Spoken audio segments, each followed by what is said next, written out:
My name is Andrew Donovan. I graduated BYU in 2006 and I studied what's now called commercial music. Well, so since leaving BYU, I've focused on building multiple businesses that I own. I've become a scrappy little entrepreneur, gotten married. I've been married for going on 10 years this year. No kids yet, but in the plans. And mostly I've just really focused on becoming my own person, figuring out what is meaningful to me, being okay with that. And I think I've really enjoyed my life since BYU.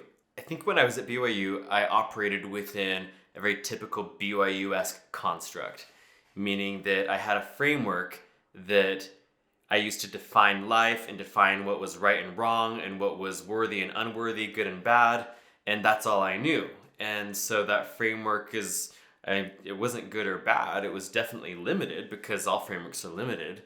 And I probably have spent most of my adult life deconstructing all frameworks that I used to live by, and understanding that they're just frameworks. There's that what I thought was the right way to define my actions, to define what was meaningful. It was just that. I think that I would call being gay one of the best things that could have ever happened to me spiritually. Because without it, I don't know if I ever would have questioned a lot of the constructs that I used to bind myself by. I grew up believing that there was a certain way that love should look, and that there was a hierarchy of love, that you've got friends and strangers and family, and then at the pinnacle of the hierarchy is a man and a woman married in the Mormon temple, and that's like the utmost righteous, worthy version of love. And being gay, it forced me to challenge all of that. I remember the first time that I ever spent the night with a boy. Like, we just cuddled and that was it. I never even kissed anybody. I was 22 years old, and we'd been hanging out and it was late and we just fell asleep, but we like snuggled all night. And I remember waking up the next morning and I felt like my soul had just been let out of this cage that I didn't even know it was in, because I just lived my whole life in that little box. And all of a sudden I realized that a kind of connection was meaningful to me that I didn't understand could be meaningful. And so when you ask, like, what was it like at BYU, I expected meaning to come in certain formats. And I didn't know that formats outside of those expectations existed. And so it's been really fun as an adult to allow myself to explore just all kinds of ways of expressing and receiving love that are out of that little hierarchy that I thought was the only thing that was real, you know? Oh boy. Well, when I was at BYU, I thought that there was a right and wrong way of doing things, that I had discovered the right way, and that I should align myself with people who would help enforce that right way with other people. My spirituality now is probably the exact opposite of that. I don't think that things are inherently good and bad or right and wrong. I don't think that anything is inherently meaningful. I think that things have the meaning we assign to it. And I don't think that any form of love is better than any other form of love. If there's a better form of love, it's only better to you because you assigned that meaning to it. So my spirituality right now it's very open. I would consider myself a very spiritual person. To me, the ultimate spirituality is knowing that growth and evolution is just part of our existence. I would call it at the core of the function of our existence. I don't see my existence through the same paradigm that I used to. I used to believe in a very linear path. I existed somewhere spiritually, then I was born, and I'm a physical person. I'm here to prove myself worthy to an arbitrary being who denies or grants blessings at will. And hopefully I'll do my best, and then someone will help me make up my shortcomings, and then I'll be judged, and then I'll go somewhere and end up in that somewhere forever. When I was at BYU, I was really looking for what would make me happy.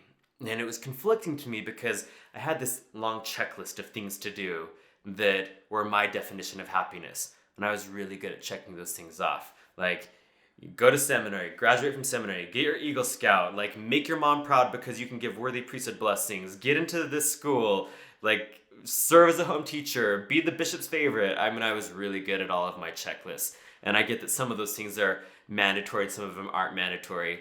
And I got pretty far down that checklist.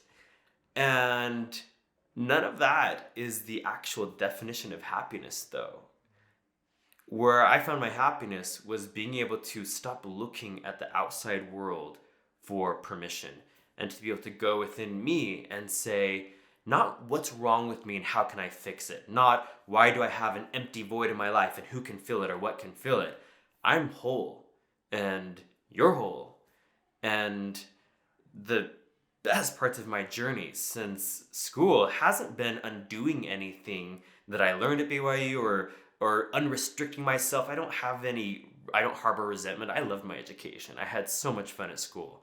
And that being said, I recognize that it was just a great pivot point for me to be able to see the contrast between an environment where the standard seems to be looking at others for permission to be who you really are and to just flourish and shine as a human being versus looking within and looking to you and your own source, your own higher power, and just saying, it's enough that I am, and it's enough that I'm here, and it's enough that I contribute. I think that my true power and my true happiness is in the present moment. There's a saying from the Tao Te Ching that says, the present moment is eternal because it renews itself endlessly. And I remember as a missionary, as an LDS missionary and a BYU student, I remember hearing the word eternity all the time because all of my fellow student mates would be getting married and then they all get up in front of the pulpit and they say, I'm so excited to begin my eternal journey with my spouse. And I would think that makes no sense because eternity doesn't have a beginning. And then when I learned this saying from the Tao Te Ching, it just resonated with me so deeply that this moment is continually renewing itself. And so why am I looking toward some distant future for when I'll finally arrive at the destination of meaning? That can't be, because then what is the meaning of this moment? And so that's, I would say, where my spirituality is. How do I choose my focus in this moment and place it on things that are beautiful to me and energizing and exciting and loving? How do I find where energy's flowing in my life? How do I identify places that I want to be and that are meaningful to me? And how do I be okay with the fact that something sings to me, something's resonating with me right now? I don't need to look to outside sources for permission for what I want or to want what I want or for validation that it's an okay thing to want. If something is valuable to me right now, it's valuable to me right now. I like to give people the analogy of favorite colors. So often in life, we try to convince people that a certain thing should be meaningful to them. And that would be like me saying to you, what's your favorite color? And you say, green. And I say, well, actually it's not. It's actually blue, and let me tell you why. Which you laugh at because it makes no sense, because if green is meaningful to you, green is meaningful to you. Who am I to tell you what should be meaningful to you? That's ridiculous. The privilege for me as the other person in the room with you is to be able to say, I see you, and I see that that's important to you, and I see that that lights you up, and I honor your journey, and I honor that for whatever reason you're here and you're going where you're going, that's what it is. I would say stop giving your power away. I think we give our power away to so many things. We give our power away to the string of letters that we used to define ourselves, and which, drives me crazy because we just are looking for more and more ways to compartmentalize ourselves instead of realizing that you're a human being, you are of worth, you are beautiful, you are of value. You don't need a label for your skin color or your sexuality or your religion or your non-religion or whatever to define you, because none of that could possibly define you. It doesn't matter who's in office in the White House. It doesn't matter who's running this church or who's holding picket signs against that church. None of that has anything to do with you and who you are and what your worth is and your power to create your own reality. That would be my advice.